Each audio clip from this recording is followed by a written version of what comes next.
जिस व्यक्ति के पास बुद्धि होता है, शक्ति भी उसी के पास होता है। बुद्धि से मनुष्य जग जीत सकता है, ज्ञान ही अज्ञान को नष्ट करता है। एक छोटी सी चिड़िया की कहानी सुनकर आपको उससे कुछ ऐसे ज्ञान की बातें पता चलेगी जो आपके जीवन परिवर्तन करने का क्षमता रखती है। नमस्कार, आप देख रहे हैं ठाकुर गुरुकुल यूट्यूब चैनल।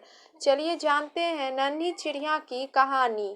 एक राजा के बगीचा में बहुत सारे वृक्ष लगे हुए थे और उनमें से कई वृक्ष फल के थे और एक चिड़िया प्रत्येक दिन आती थी। उनमें से जो अच्छे फल होते थे उन सब को वह खाकर और उसको चोंच मारकर खराब कर देती थी, जिससे कि वह फल किसी काम के नहीं रहते थे। फिर जब माली ने देखा कि प्रत्येक दिन एक ही चिड़िया आकर सारे फलों को खराब करती है, तो उसने राजा को यह बात बताई। तो राजा को इस बात से बहुत गुस्सा आया और राजा ने ठान लिया कि अब वो उस चिड़िया को सबक सिखाएगा और एक दिन अपने वाटिका में छिपकर बैठ गया। जब चिड़िया फल खाने के लिए आई तो किसी तरह राजा ने उसे पकड़ लिया और अपने हाथों से उसे मारने ही वाला था कि चिड़िया बोली, हे राजन, आपके लिए अच्छा होगा कि आप मारने से पहले मेरी कुछ बातें सुन ले। मैं आपको ज्ञान की 4 महत्वपूर्ण बातें बताऊंगी। राजा रुक गया और उसने कहा कि जल्दी बता। चिड़िया बोली,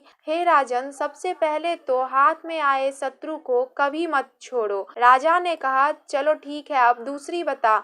चिड़िया ने कहा कि कभी भी असंभव बात पर भूलकर भी विश्वास मत करो। तीसरी बात राजा ने पूछा तो चिड़िया ने कहा कि कभी भी बीते हुए बातों पर पश्चाताप मत करो। राजा ने कहा, ठीक है, अब चौथी बात भी जल्दी बता दो। इस पर चिड़िया बोली, चौथी बात तो बड़ी ही गूढ़ और रहस्यमयी है और सबसे अधिक ज्ञान वाली है, लेकिन आप जरा इस मुट्ठी को ढीला कर दीजिए क्योंकि मेरा दम घुट रहा है और कुछ सांस लेकर ही मैं आगे बता सकूंगी। तो इस पर राजा ने अपनी पकड़ ढीली की और उधर चिड़िया उड़कर एक डाल पर बैठ गई और वहीं से बोली कि हे राजन, मेरे पेट में 2 हीरे हैं। राजा हैरान रह गया और उसकी स्थिति देखकर चिड़िया बोली कि राजन, मैं आपकी शत्रु थी, फिर भी आपने मेरी बात मानकर अपनी पकड़ ढीली कर दी।